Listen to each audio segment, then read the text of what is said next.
Hey, welcome to the process. My name is Dr. John Bush.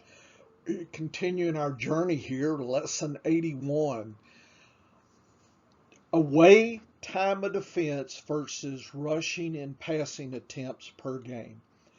Do teams that do well in dominating time of offense, how do they do in rushing and or passing? If you look at previous lessons, you've seen that time of offense total, counting away and home, associates with rushing attempts. So teams that can dominate offensive time tend to rush more, okay, but don't necessarily tend to pass more.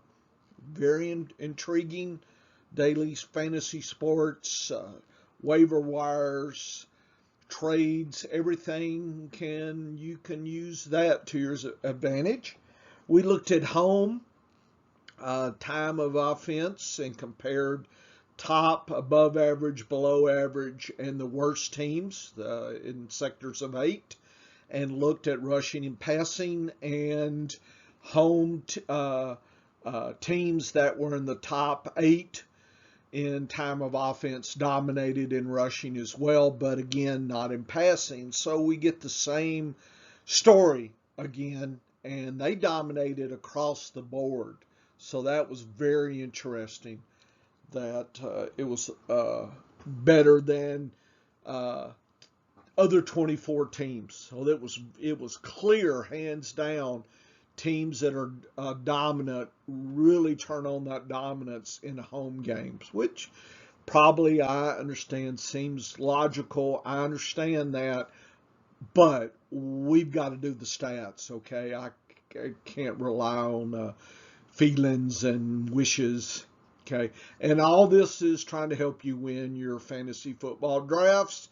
And this information may also help you in early part of the season when people are still asleep from using last year's information.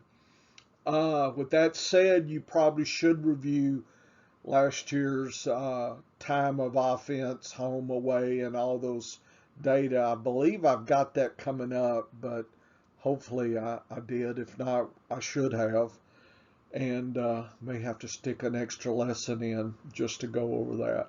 Okay, so let's see what the away time of offense means for rushing and passing. So let's start with rushing here versus rushing. Uh, Here's the actual data. The away yards per game, top, uh, uh, above average, below average, and worse as far as time of offense. I may have mislabeled that versus rushing attempts here. And rushing attempts, looking at the top teams and versus the bottom, and we see almost 27, but notice 27 here, 25, and almost 25. So tends to be some trend, the top versus worse maybe, but not like we saw in the previous home teams, but it's still significantly different. That's very intriguing. And what we see is that the top teams in a way do not rush more than above average or even below average team away. Okay, insignificant. Only the worst 8 in the league are rushing less than the top. So this is the take home for the top away dominant teams there, top 8. The above average dominated below average and worse here, and that's showing the significance here. So this was a little surprising, a little bit more specific on rushing attempts. So it's not as kind of case closed here. It's a little bit more subtlety in the away games. So that may be something to consider, that we're going to have to break up our understanding of home and away games. People do that, but what are they really looking at? So we've actually got some concrete, statistically significant data looking at away versus home data here. What about passing? Passing attempts, again, looking at the top, above average, below, and worse. Again, I think that's time here versus average passing attempts. And we see, surprisingly, that's why I put the big star here, that top away dominating teams of offense passed more than the worst here. Okay, it looks like these are about the same. So we see the same kind of phenomenon, that if you're in the worst bottom 8 of the league as far as dominating, time of offense, you're really sucking against everybody passing and rushing. So you're just not doing much of anything compared to the other teams. And here's the significant difference. Same kind of, almost the same pattern here. The top away versus the bottom is the only one that's significant. Okay, so your advantage in teams that are top and away only occurs versus the bottom. So most of the other matchups, it's irrelevant. Okay, so it's a little bit more subtle.